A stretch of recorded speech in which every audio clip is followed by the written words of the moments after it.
साथियों, साथियों, आप स्क्रीन पे जो चित्र देख पा रहे हैं वो है लुई फिशर। लुई फिशर ने गांधी जी के ऊपर एक कहानी लिखी है। जब वो 1942 में गांधी जी से मिलने आता है और कहता है कि गांधी जी अब अंग्रेज भारत छोड़ के जाने वाले हैं और आपने ये जो आंदोलन की शुरुआत है भारत छोड़ अंग्रेजों को छुड़वाने की, ये कब से की थी। तब गांधी जी बताते हैं कि बात कुछ 1916 की है। तब मेरे पास में एक आदमी आया था, राजकुमार शुक्ल नाम का। वो आदमी मुझे कहता है, तो गांधी जी बताते हैं कि उस आदमी ने मुझे बताया कि वो चंपारण का रहने वाला है। तब गांधी जी पूछते हैं कि यह कहाँ है। तो वो बताता है कि यह नेपाल की सीमा के पास पड़ता है और मैं वहां से आया हूँ।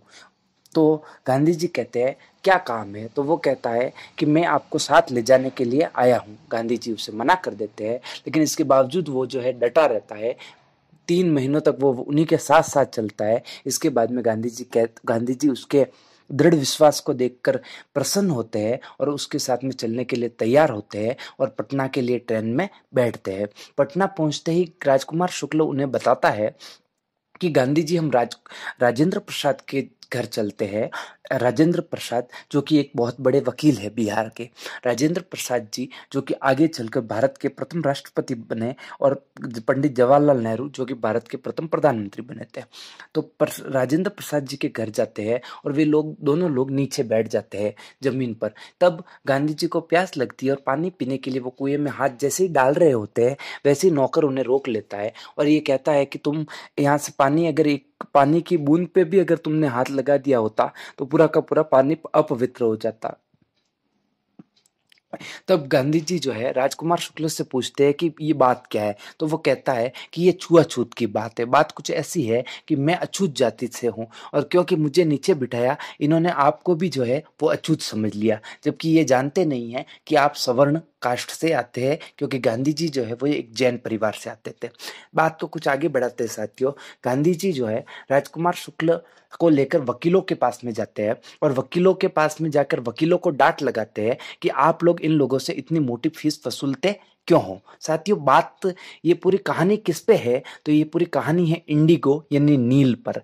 नील जो है किसानों को के अंग्रेज जो है किसान जो है अंग्रेजों के लिए नील उगाते थे और नील का 15% जो है हिस्सा जो नील उगाते थे वो नील अंग्रेजों को देते थे और बाकी बचे हुए हिस्से में से कुछ हिस्सा उन्हें अपने जमींदारों को देना पड़ता था। इस तरह से लोग जो है वो दोहरे मार से पीड़ित थे। इसके अलावा एक कहानी यह होती है साथियों कि ब्रिटेन में सिंथेटिक यानी नकली नील जो है वो बनाई जाने लग गई थी। इस कारण से लोगों को ये जो पैसा है, मुआवजा है, टैक्स है, जिसे हम धन के रूप में देते थे किसान अंग्रेजों को, वो पैसा तो दे चुके थे, लेकिन उन्हें ये बात नहीं पता थी कि सिंथेटिक नील बनाई जा चुकी है।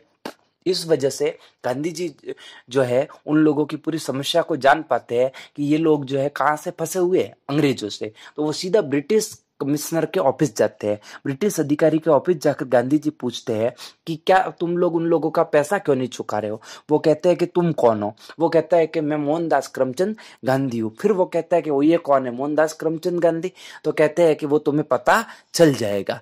गांधी जी अहिंसावादी थे साथियों, ये बात आप सभी जानते हैं। उन्होंने सत्य का मार्ग चुना, ये बात भी आप सभी जानते हैं। उन्होंने हिंसा का भी कभी सहारा नहीं लिया, ये बात भी आप सभी जानते हैं, क्योंकि उनकी एक किताब ही है माई एक्सपेरिमेंट्स विथ ट्रूथ, मेरे सत्य के साथ प्रयोग। कहानी की ओर लौटता हूं साथियों मैं।